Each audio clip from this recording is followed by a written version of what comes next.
Versus आला में खुशामदीद दोस्तों। जैसा कि आप जानते हैं कि पाकिस्तानी कानून के मुताबिक कोई शख्स किसी शख्स को कत्ल कर देता है तो उसको 302 के तहत उम्र कैद हो सकती है, सज़ाए मौत हो सकती है। ठीक है, लेकिन यही ताज़ीरात पाकिस्तान का एक कानून, ताज़ीरात पाकिस्तान के अंदर एक कानून सेल्फ़ डिफेंस का डील करता है, जिसके अंदर अगर आप किसी शख्स को कत्ल कर देते हैं तो आपको कोई सज़ा नहीं होगी। वो आप किन सूरतों में किसी शख्स को कत्ल कर सकते हैं, वो आप कर सकते हैं सेल्फ़ डिफेंस के तौर पे।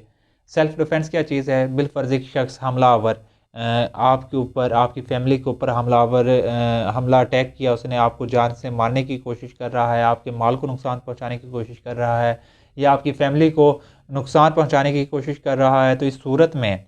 आप अपने आप को बचाते हुए, अपनी फ़ैमिली को बचाते हुए, अपने माल को बचाते हुए आप उस शख्स को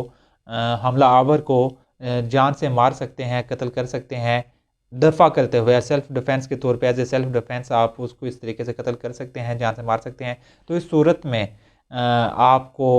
सज़ाए मौत या 302 नहीं लगेगी आपके ऊपर, क्योंकि जो आपका ये एक्ट है एज़ ए सेल्फ़ डिफेंस के ज़ुमरे में आएगा। इसी तरह इस कानून को जो मैंने आपको अभी अर्ज़ किया है, इसको डील करता है ताज़ीरात पाकिस्तान का सेक्शन 99, 100 और इससे आगे 101, 102 इस तरीके से आगे जाके सेक्शन इन सब को डील करते हैं। इसी कानून के अंदर ये बात भी बताई गई है कि अगर कोई हमलावर किसी लड़की के रेप करने की कोशिश करता है,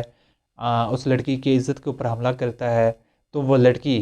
अपना सेल्फ़ डिफेंस, अपनी इज़्ज़त को बचाने की खातिर उस हमलावर को कत्ल कर सकती है। अगर वो उसे कत्ल कर दे तो उसको कानून के मुताबिक कोई सज़ा नहीं होगी, बल्कि कई केसेज़ में इस तरह भी हुआ है, मीडिया में आती हैं, आपने देखी होंगी कि डकैतों को पकड़ के कोई गार्ड बड़ी बहादुरी से मुकाबला करता है और वो डकैतों को मार देता है, बल्कि उसको इस तरीके से पुलिस की जानिब से या सिविल सोसाइटी की जानिब से तारीफ़ की जाती है।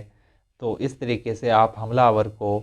इन 3 सूरतों में अपने अपने आप को बचाते हुए, अपनी माल को बचाते हुए, अपने फैमिली को बचाते हुए हमलावर को कत्ल कर सकते हैं।